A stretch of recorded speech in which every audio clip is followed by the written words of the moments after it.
to be in a circle with everyone. And just said, brothers, I need a moment. Did you see those beautiful princesses walk out of our lives again because of our choices? And he said, I want to experience the dance that I bring my daughter to and that I take her home from afterwards. Because our daddies are our mirror that we reflect back on when we decide about what type of man we deserve and how they see us for the rest of our lives. I know that very well because I was one of the lucky girls. I have had my father in my life always. He's even here today.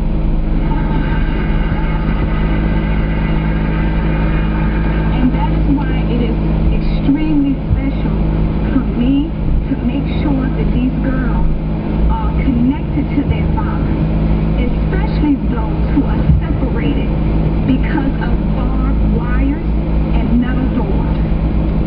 We have just created a forum for girls who have heavy questions on their heart to be in a position to ask their fathers those questions and giving the fathers the freedom to answer.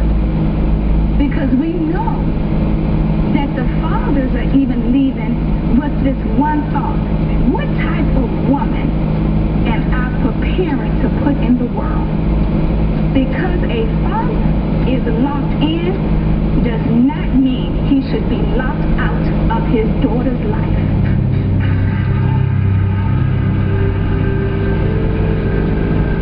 Angela Patton's talk is called a father-daughter dance in prison. It really is an incredible talk. You should check it out at ted.npr.org.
Between the magic in your eyes,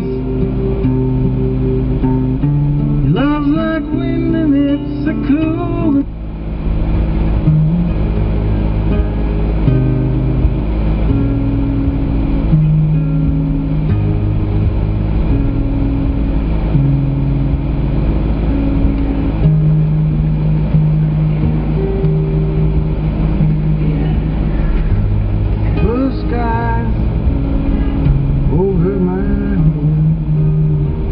Give me another reason to get. Skip the button and ask your smart speaker to play WBEZ anytime for news from Chicago, across the nation, and around the world. Just ask your smart speaker to play WBEZ. Saturday's a good day for catching up on the week's news. Stick around. The Takeaway with Amy Walter is next on WBEZ. Washington in Review, and a thing or two you may have missed. You're listening to WBEZ HD Chicago, 91.5 FM, WBEQ HD Morris, 90.7 FM, and WBEK Kankakee, 91.1 FM. This is Chicago's NPR news station.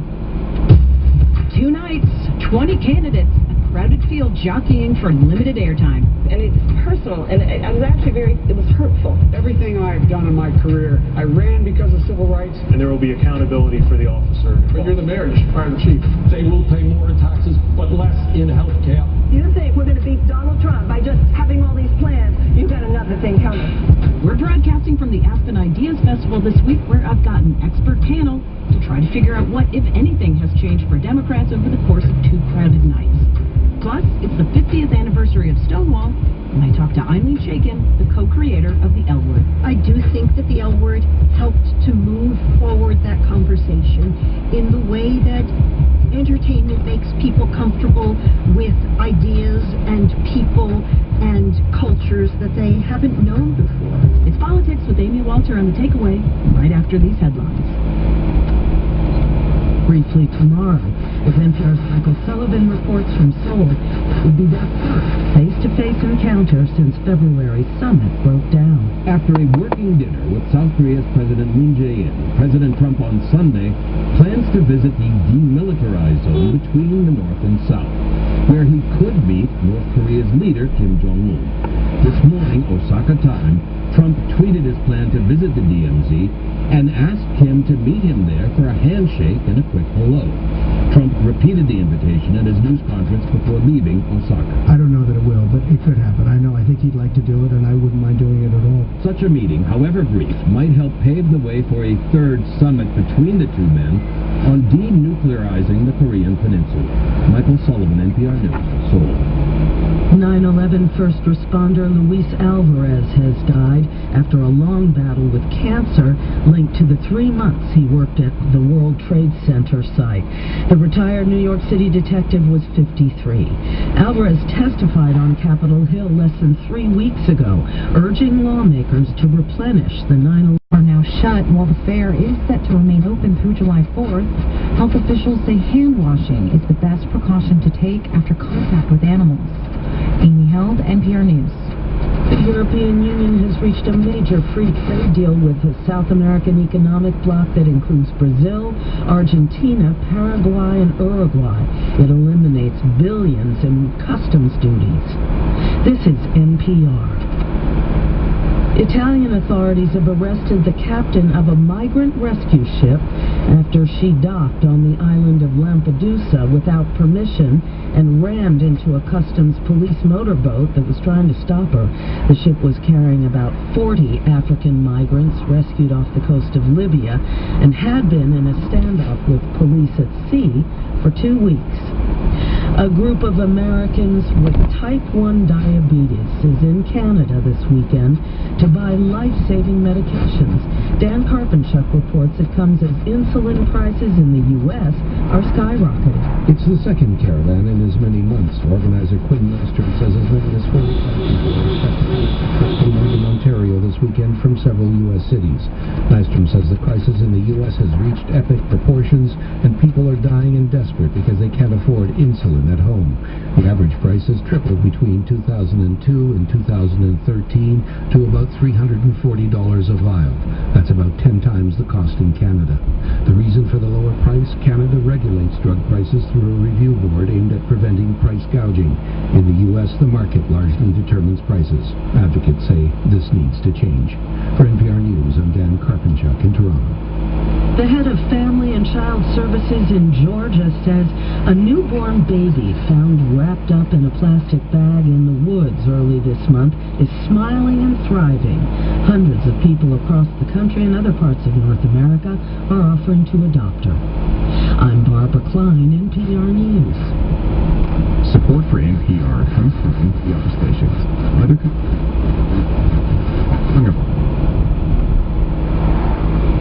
And small goals to change habits with the goal of losing weight and keeping it off for good. Learn more at noom.com. Program support is provided by the City of Hammond and Mayor Thomas M. McDermott Jr., celebrating the 2019 Annual Festival of the Lakes, July 17th through the 21st at the Wolf Lake Pavilion. And this year's performers include Nelly, Three Doors Down, Bad Company, The Roots, Los Huracanes del Norte, and more, with additional events like the Fishing Derby, 5K Walk, Run, and Splash, and Polka Party. Visit festivaloftheLakes.com for information. schedules, VIP experience passes, and carnival tickets. You're listening to Planet Money. In the year 2000, everybody was signing up for Been at the Aspen Ideas Festival in Aspen, Colorado.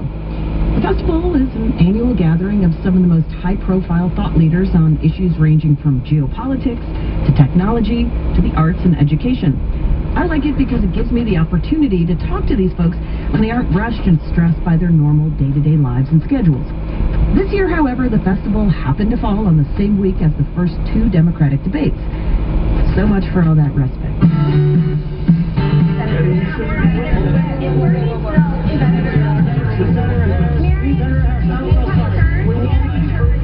Hey guys, you know what? America does not want to witness a food fight. They want to know how we're going to put food on their table.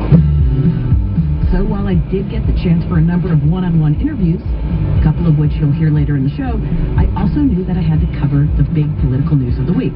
So both nights, I was joined by a group of Ideas Festival panelists to help me break down the performance in front of a live studio audience.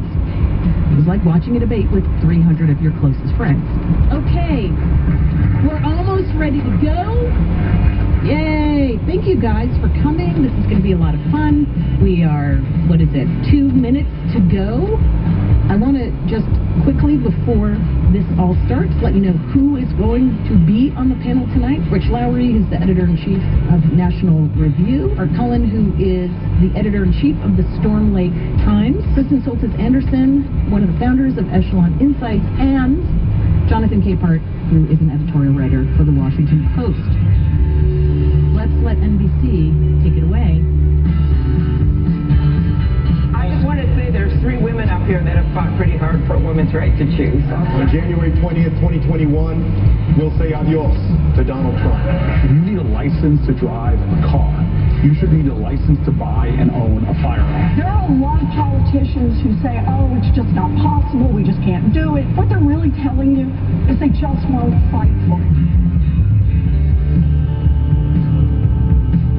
Post-debate, I put the first question to Art Cullen, editor of the Storm Lake Times in Northwest Iowa. I'm wondering what you think of how your neighbors and folks in your state looked at this debate.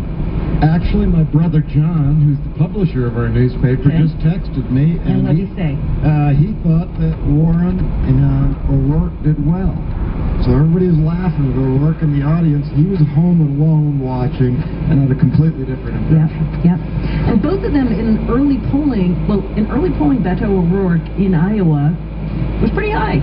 He has since declined, and Elizabeth Warren has been rising. And you can tell that Beto's betting the farm on Iowa also. You notice he was talking about ag resilience and farmers leading the way and all that stuff.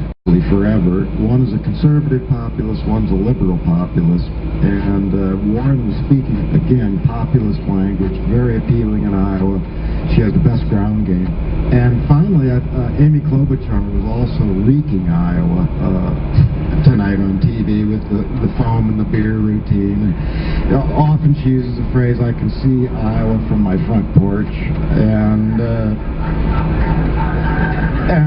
so she's got that wry humor that really works well for her, and she's got a pretty extensive network of friends in Iowa, and she scored a lot of points tonight with them, I think. And especially when her close when she started talking about governing with integrity. That will be a huge hit in Iowa. Also, one other thing, Warren complicated herself in Iowa by really going all in on Medicare for all. Again, Des Moines and Hartford, Connecticut are the 2 health insurance capitals of the country. And people are they may favor the public option, but I think they're skeptical of Medicare for all, but I might be wrong. Jonathan, I want to go to you because I know on your fancy iPad you've been sort of keeping a little chart of what you were thinking. So isn't that amazing? Show that to the audience.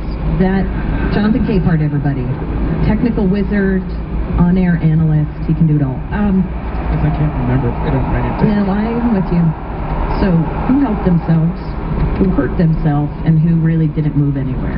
In my little chart here, I'd say the folks who did really well, I thought, Castro, Booker, Warren, Klobuchar, who I knew would do well.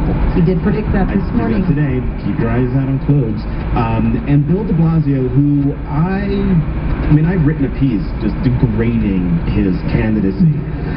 But on that debate stage, I thought he did very well for someone. And the other thing is, I knew folks on the outskirts of the debate stage were going to make plays to get attention. And I thought Bill de Blasio did a very good job of taking advantage of opportunities. And poor John Delaney. Every time he came on the screen, you all laughed.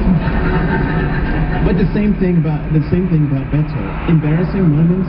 Delaney, when he looked out there and said, my family was separated from whatever when they came over, and it was like this lost moment. Beto O'Rourke.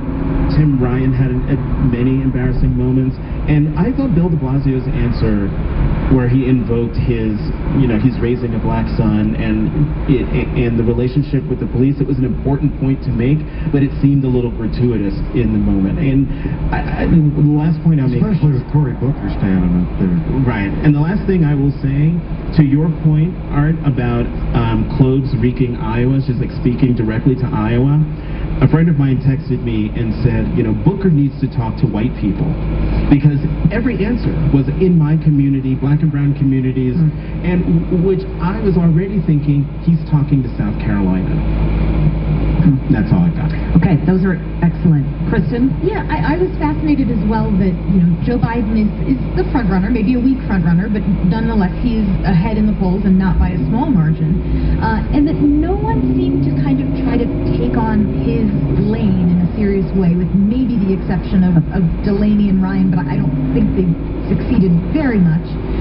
But it really does seem to still be a lot of kind of chasing Bernie Sanders' slice of the vote.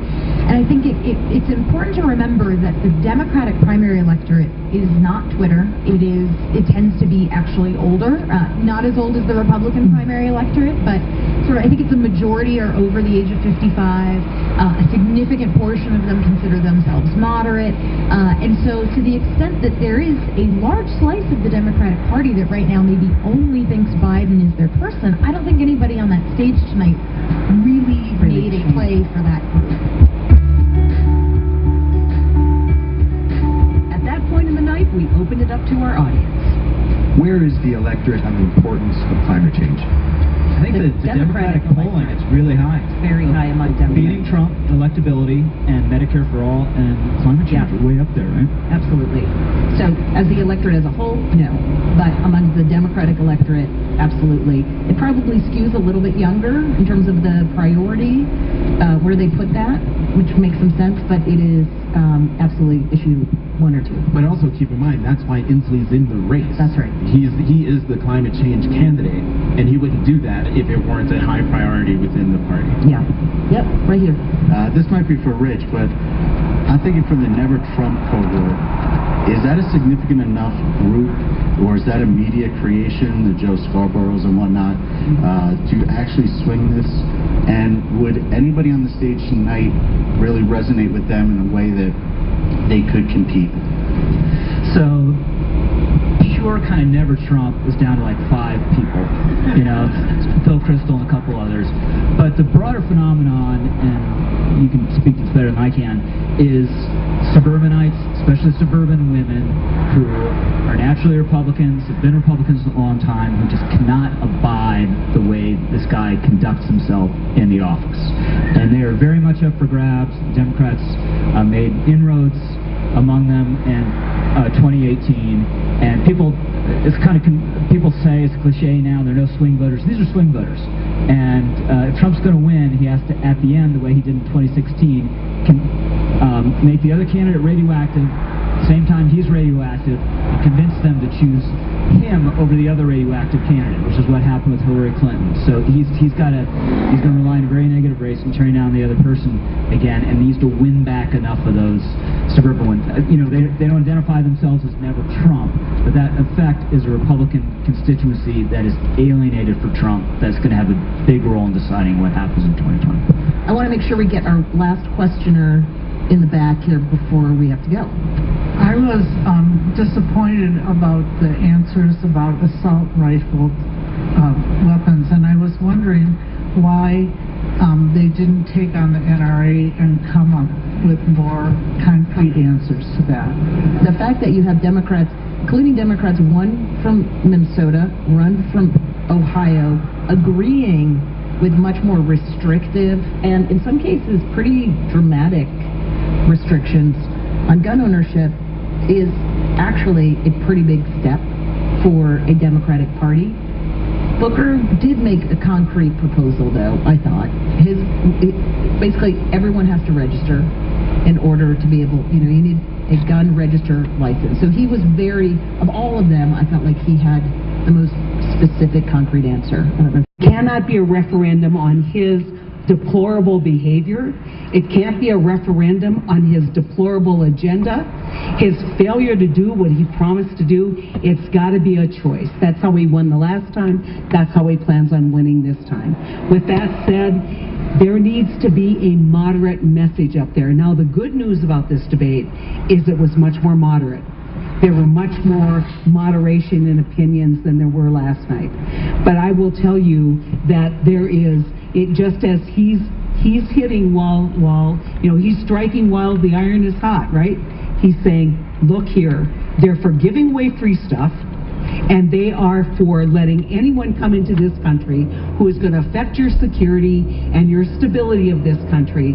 And oh, by the way, this Medicare for all, it won't work, and you don't want it. And so he sees in this the opportunity to be the outsider. I mean, think about that. Now he's run the government by the time the election comes around for almost 4 years, and he's going to run as the outsider. And I think when you look on that stage, the only person that Trump is afraid of is Joe Biden. Fatima, what do you think about that, about Biden being the only one that Trump would be nervous about? It may be that he thinks that. I think there are more people who he should be afraid of. I think if you look tonight at Kamala Harris, including in the no rules format, that she was able to take advantage of the no rules, create calm on the stage, and get her message out there. I keep thinking around immigration that the Democrats need to keep focus on babies in cages, on children on concrete floors, that's what this president has done, and that his agenda left so many vulnerable families. They need to keep laser focused on that. A marathon, 2 nights, 2 hours, and it's just the first debate. Thanks to all the panelists who joined us over 2 nights. Now we look ahead to the next one in July. But coming up, you'll hear some of the other conversations I had at the Aspen Ideas Festival this week. Stick around on Politics with Amy Walter.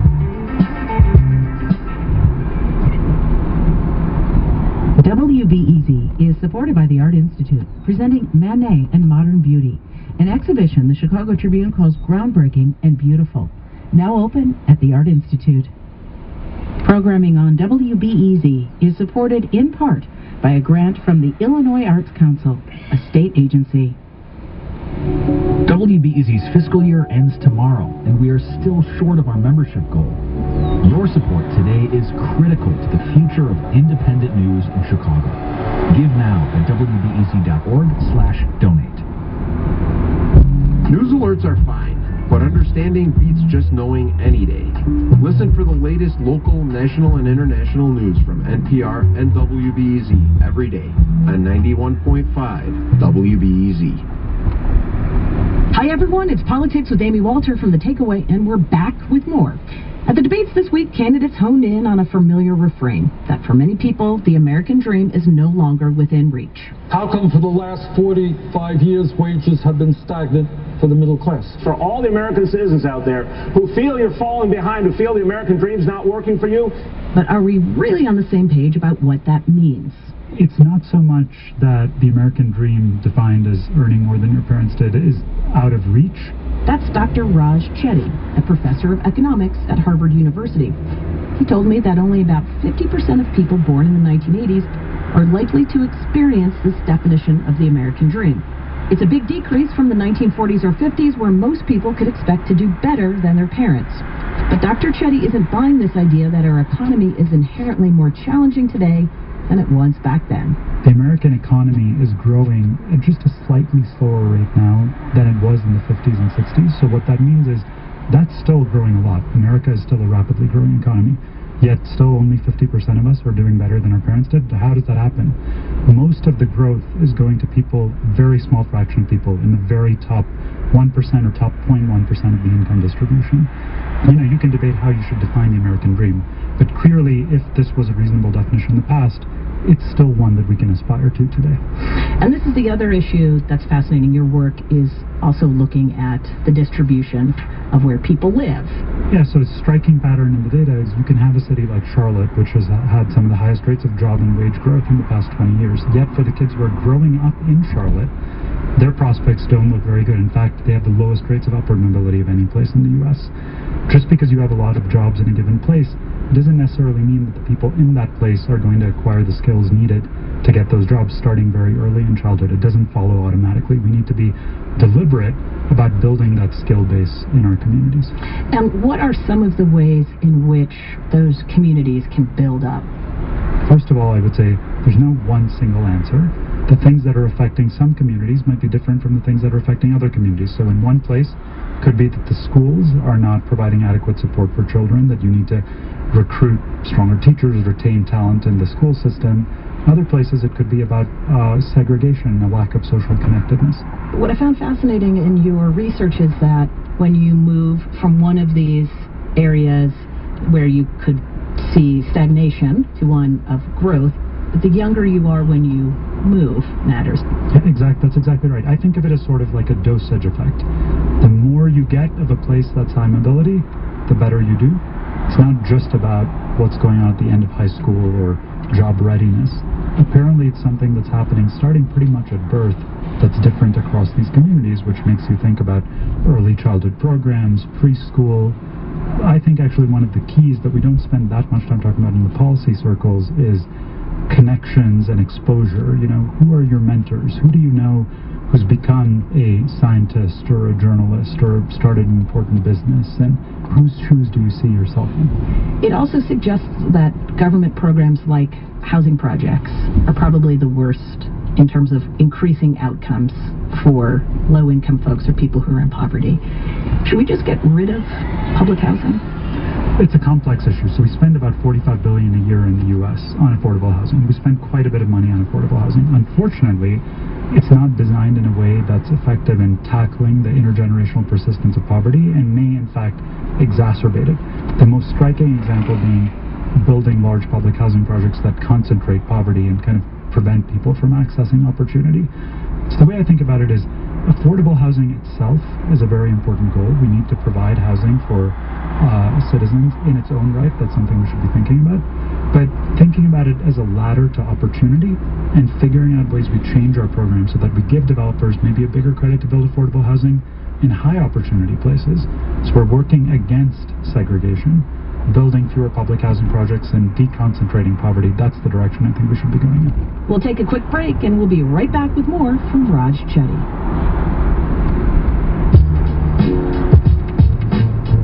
Support for The Takeaway comes from LegalZoom. We're halfway through the year, but it's never too late to get started on things you want to accomplish. LegalZoom can help you complete some of the things on your to-do list. For more information, visit LegalZoom.com. It's Politics with Amy Walter, and we're back talking with Harvard economics professor Raj Chetty. When we met up at the Aspen Ideas Festival to talk about his work, I asked him about the political resistance that stands in the way of reform, from prosperous communities that might not want to put their necks out and mess with the status quo. Let's measure the importance of that empirically. Is it true that if you live in a more mixed income community, as a higher income person, that your children will see worse outcomes? And what we see in the data is that more mixed income neighborhoods have significantly better outcomes for low income kids, but no worse outcomes for mine at Harvard, showing that you're more likely to be charitable, socially giving, doing perhaps more diverse set of things yourself. And where's the political will on this in your experience? So what I've been heartened by is inequalities can be a divisive topic, but when you think about it from the lens of opportunity, everyone should have a shot at the American dream. That is actually very unifying. Find people on the right, people on the left, people, no matter what their political views are, believe that that is a core aspect of America and want to fight to figure out how we retain that in America.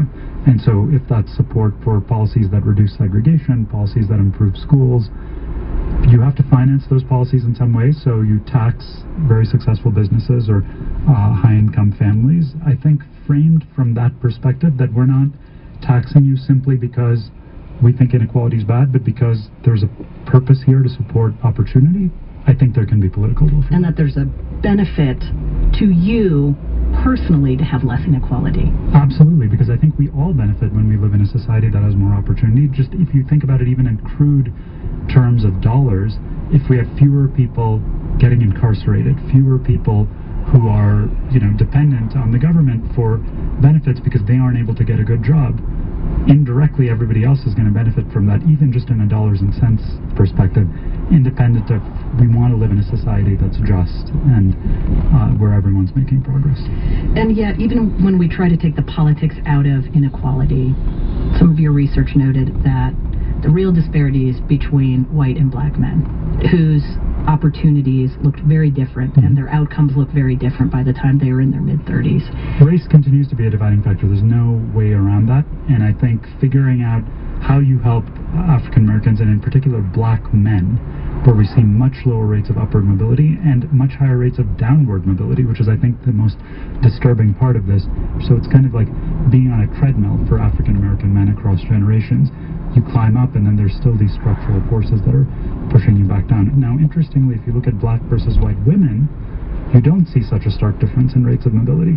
So what that shows you is it's actually not purely about race. It's race interacted with gender, and you start to think about things like criminal justice and why do we have such a large fraction of African American men growing up in certain neighborhoods who are incarcerated, and how can we help those men achieve better outcomes? How can we make changes in our systems that don't lead to, high rates of mass incarceration and so forth? We know that follow-through is sometimes very challenging, especially politically. All it takes is one administration to the next. It takes one city council leader who is ousted, and a new one comes in and no longer follows through on that. So how do we keep this consistent?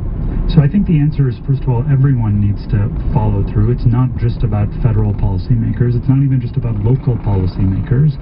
Mayors, housing authorities, school district superintendents, and so forth have a big role to play. But the community, nonprofits, lots of folks who are trying to do good work in this area, being able to measure progress is extremely important for all of these groups. So you don't just look at these data at one point in time. You look at them year after year and hold people accountable. So if you see that a place is very low mobility, or you see that a certain college does not offer high rates of access to low-income students, you don't just put that out in one point in time. You then ask, okay, 2 years down the road, 3 years down the road, have you actually made progress? And if you have, great, let's celebrate that and figure out how other people can do the same. And if you haven't, let's ask why you didn't follow through on that. Raj Chetty, thank you so much for coming in and speaking with me. Thank you, my pleasure. Dr. Raj Chetty is a professor of economics at Harvard University, and he's the director of Opportunity Insights. We'll be back with more Politics with Amy Walter after a short break.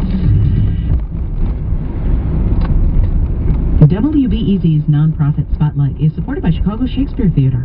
The Wives of Henry VIII unite in the pop concert musical Six. The New York Times says it's pure entertainment, and Chicago Sun-Times, in their 4-star review, calls the Queens wild and wonderful. Chicago Reader says it's one of the must-see shows of 2019. Six is on stage now. Tickets at chicagoshakes.com.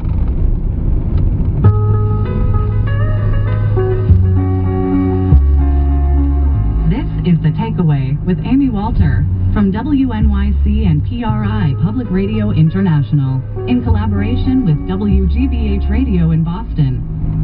Here at the Aspen Ideas Festival, there's been a lot of talk about the changing relationship between politics and technology. As more and more of our lives are connected to the digital world, there's increased scrutiny around the companies that make this connection possible. The thing about the internet is it's so easy to access, it's so seemingly convenient, and it feels so universal and neutral, but it's hardly that. That's Remus Srinivasan, professor and director of the Digital Cultures Lab at UCLA.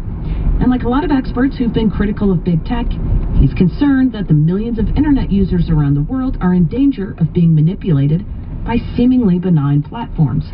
ones that do not have their best interests at heart. They go there to experience the wider world, including the political world, and that's the place where news, in theory, gets aggregated.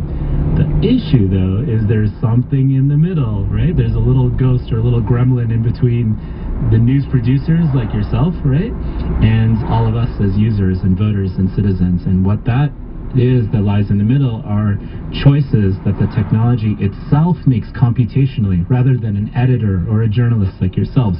In his upcoming book, Beyond the Valley, Ramesh tries to understand the built-in biases to the very infrastructure of the internet. Whenever we create technology of any form, we illustrate how we view the world. You know, I'm a man of color, I'm an academic. I know when I write software, I write it based on who I am, and I am biased.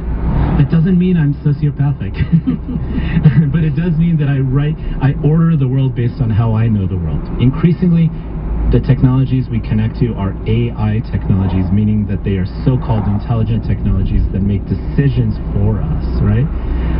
But how the technologies are designed themselves are going to reflect those biases. So if we feed technologies data to learn from the world, we know our world is not equal. We know our world is not neutral. So how does that not happen if there are so many of those voices now getting in to the bloodstream of the internet? Because we train the AI systems based on our own biases. And that means we see examples like Google, unfortunately, had an image recognition system that couldn't tell the difference between black people and gorillas. And the way it dealt with that was it took gorillas off its image search, at least temporarily. So the problem is false positives become the norm, and the violence and the pain of the false positive is particularly problematic. Consider, for example, Amazon's facial recognition system being sold to ICE. ICE agents wearing body cameras connecting to cloud-based ICE software, rounding up people in East LA, very close to where I live, and the false positives are showing some of these people through the body cameras to be undocumented immigrants. They're getting deported as a result of that. So we gotta get this right from the beginning.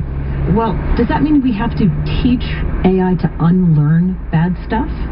Or it has to learn new stuff? How does that... Yeah, I mean, step one is really ensuring that we have the right regulatory and legislative apparatuses to make sure that we are not socially engineering the world in the image of the 0.0001%. Step two is really changing our blueprint of design. You know, and right now this is why I'm optimistic. The spotlight's on these tech companies, right? I mean, Mark Zuckerberg's about to show up, and he's gonna have to do some explaining. Google's been is on the Hill getting grilled. I mean, yeah. And we see examples like the GDPR and the General Data Protection Regulations in Europe, which are reining a lot of these things in.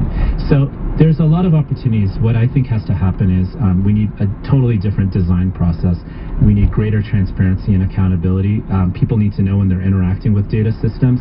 And I think on the economic and macroeconomic level, people really, we need to ensure that these digital engines don't pull further wealth away from working people.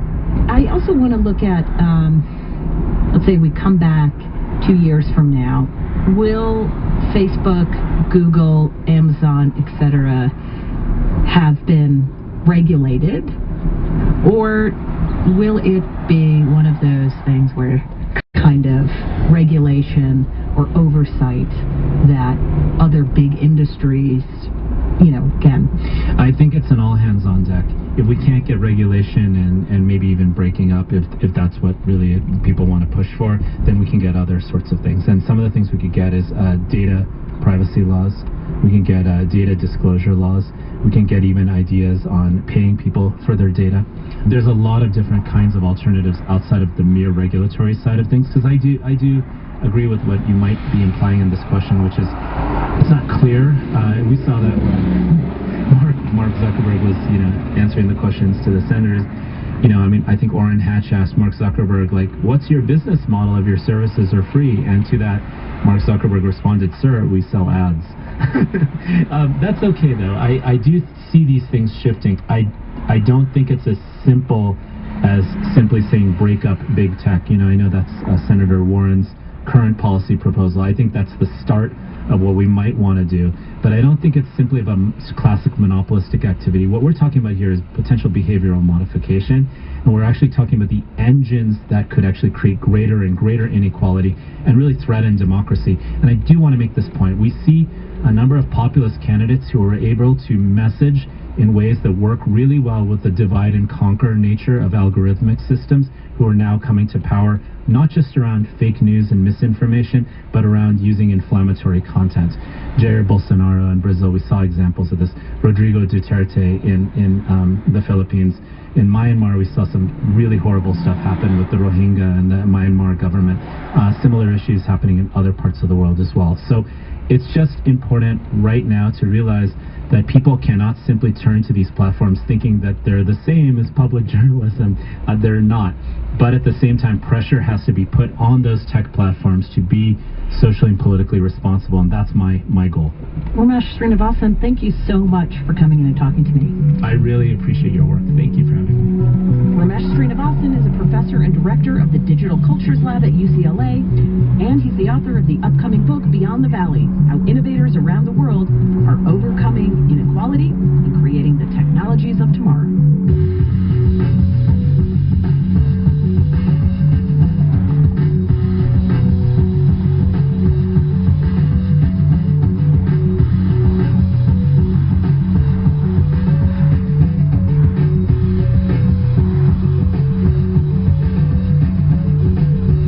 The takeaway is supported by Hint Water. Hint is pure still or sparkling water infused with a variety of fruit essences including watermelon, blackberry, and cherry. No sugar, no sweeteners, no calories. Available in your local grocery store or at drinkhint.com. Hint, mouth-watering water.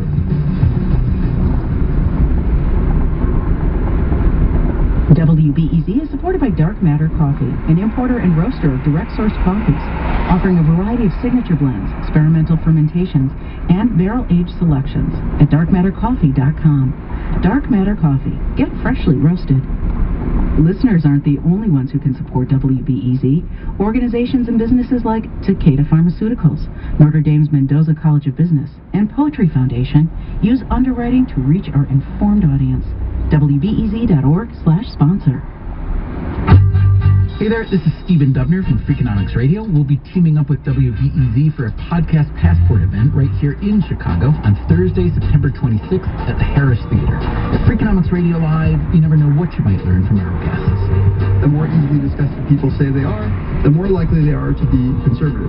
For tickets and more information, go to WBEZ.org/events. See you September 26th.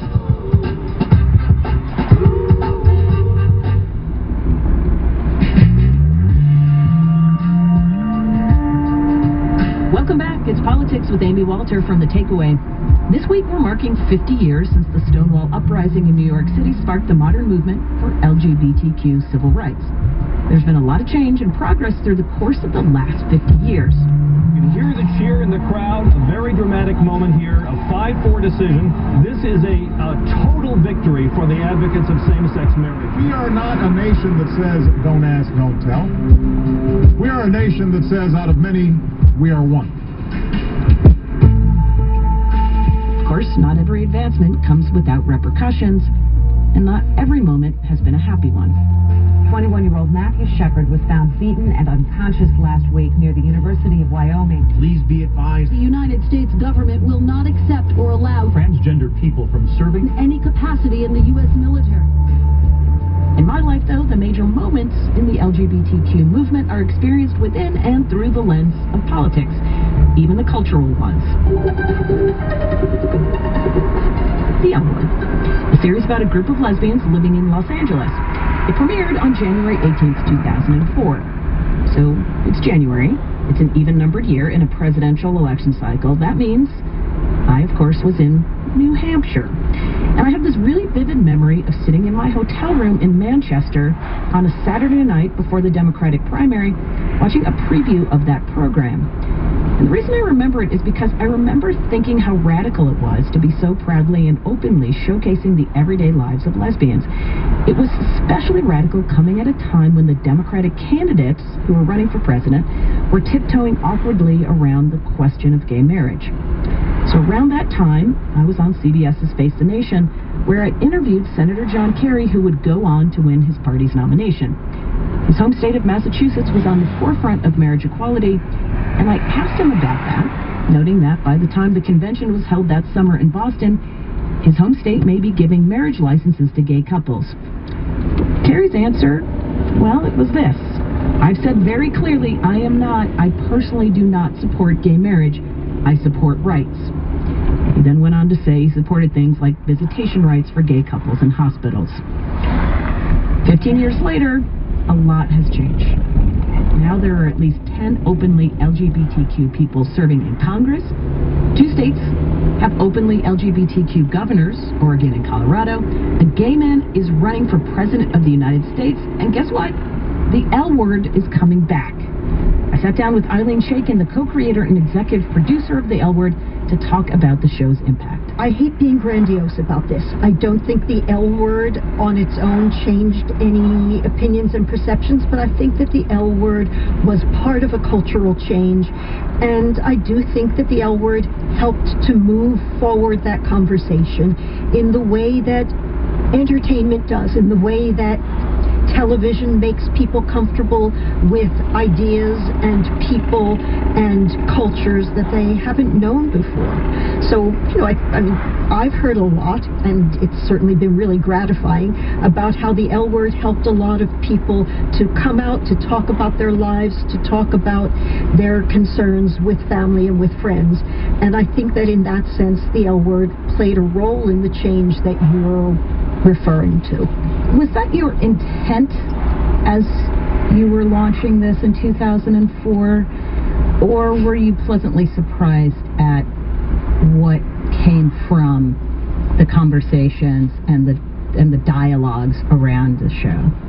It wasn't my intent. My intent was to tell a story, and at the time I didn't have either the confidence or the experience to know that telling a story could play such a large role in actually changing lives or moving the culture. I just thought, this is a really good story to tell. I want to write about gay experience. I want to write about my experience. I've written many things that weren't explicitly about my experience, and now I want to write about it.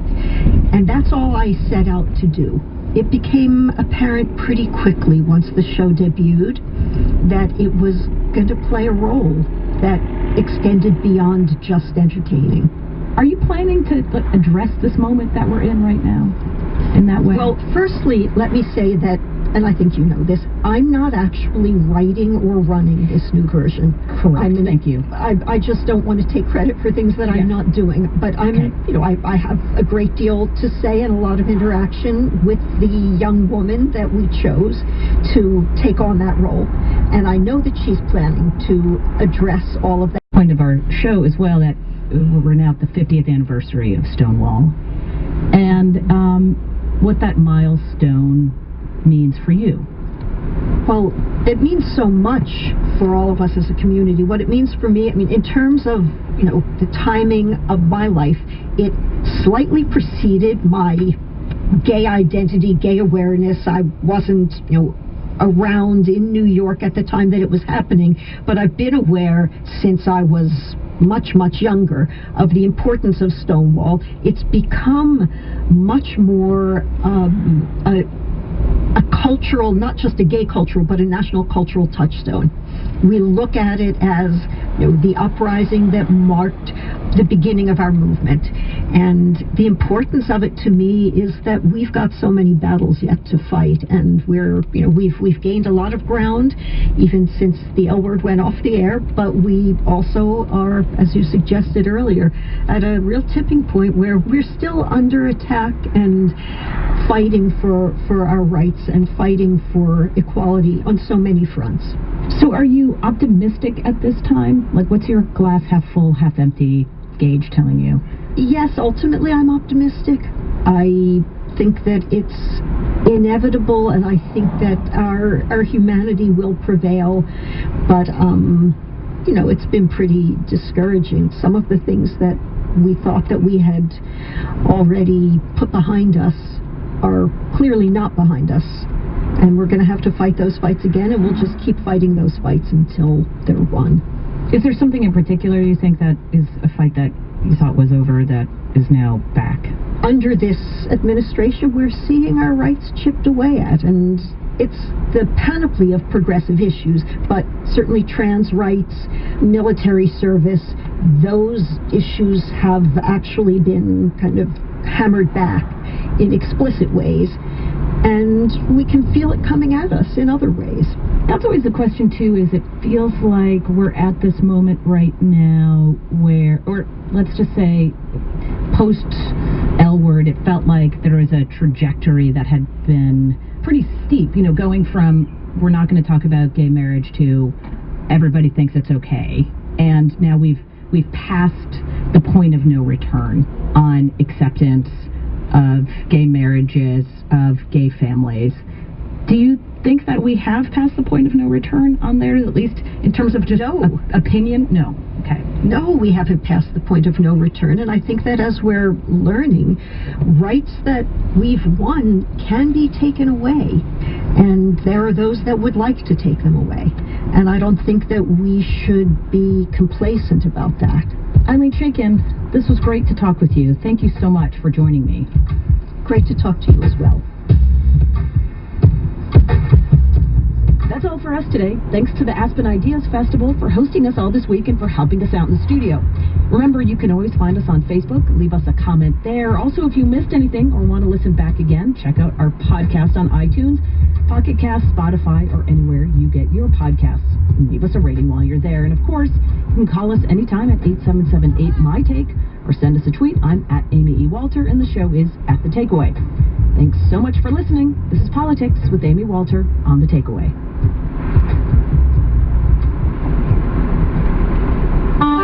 PRI, Public Radio International.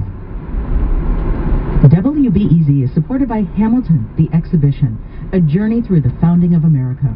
This immersive and historical exhibit is now open on Northerly Island.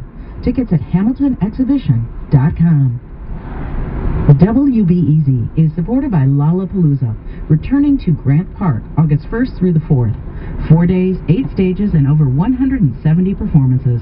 Tickets are available now at lala.com. We appreciate you listening. Did you know that your smart speaker is also a radio? Just ask it to play WBEZ, and you can listen as you do your thing. Multi-course breakfasts are usually reserved for your weekends, but on Morning Edition we serve up a full meal every day, so you get substance. Without empathy, we would be just alone. And something to savor, too. Live now, love hard, and appreciate everything. Get your fill of stories from around the world. Start your day with Morning Edition from NPR News. Tomorrow morning from 5 to 9 a.m. on 91.5 FM and on your smart speaker when you say, play WBEZ. Staying connected while you do your Saturday thing.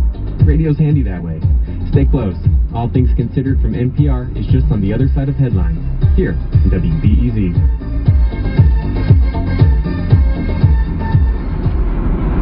This is WBEZ HD Chicago, 91.5 FM, WBEQ HD Morris, 90.7 FM, WBEK Kankakee, 91.1 FM, and always on the WBEZ app. I'm Elsa Today. This is Stephen Dubner from... Well, consider donating your car to us and turn it into the programs you love. Find out more at wbez.org/car.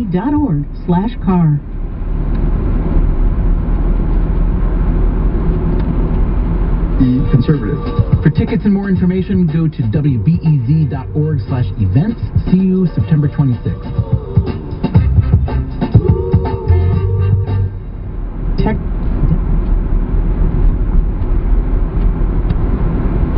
In a bigger splash, motherhood during the Khmer Rouge in the animated Funan, and documentary The Raft about a 70s social experiment. CiscoFilmCenter.org. WBEZ is supported by Saugatuck Douglas, Michigan, located 140 miles north of Chicago on Lake Michigan, with sunset views at Oval Beach, boutique shops, and more than 30 art galleries. More about getaways in the Art Coast of Michigan at saugatuck.com. There was high drama when the Black Keys got together on the phone and decided to make their first album in 5 years. Pat, what's up? Hey, what's going on? You want to make a record? Yeah, okay. A totally epic reunion. Also, what happens to asylum seekers after they cross the U.S. border? And the latest on Live from NPR News in Washington, I'm Janine Herbst. A federal judge in California is blocking President Trump from using billions of dollars in military funding to build a southern border wall. Critics sued, arguing the president overstepped his authority. But as NPR's Bobby Allen reports, Trump plans to fight the ruling. The Trump administration plans to tap $2.5 billion in Department of Defense funds to build segments of the president's long-promised border wall. But states and advocacy groups went to court to stop it, arguing that reallocating the funding did not have congressional approval. Sanjay Narayan is a lawyer with the Sierra Club, which was a plaintiff in one of the suits. We were told that the government was prepared to begin construction on these wall segments as early as Monday morning, and the order prevents that from happening. Trump called the ruling, quote, a disgrace, and vowed to appeal. The Ninth Circuit of Appeals could take up the issue as soon as next week. Bobby Allen, NPR News. A former New York City police detective who pleaded with Congress this month to extend health benefits to 9/11 emergency responders has died. Luis Alvarez appeared before a congressional committee this month alongside comedian and former Daily Show host Jon Stewart to beg Congress to extend the compensation fund. You all said you would never forget. Well, I'm here to make sure that you don't. The bill to replenish the compensation fund that provides health benefits to emergency responders at the 2001 terrorist attacks passed the full committee unanimously, and both chambers say they will hold a floor vote by the end of summer. It is my goal, and it is my legacy, to see that you do the right thing for all 9/11 responders.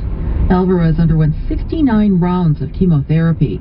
He died from colorectal cancer, linked to 3 months that he spent on the site of the rubble of the World Trade Center towers, searching for survivors and eventually remains of his fellow officers. NYPD Chief of Detectives Dermot Shea tweeted that Alvarez was an inspiration and a friend. Luis Alvarez was 53 years old. The biggest event in the world celebrating LGBTQ people is taking place in New York City today, as NPR's Neda Ulabi reports. Mom Stacey Madoris drove a few hours from her Pennsylvania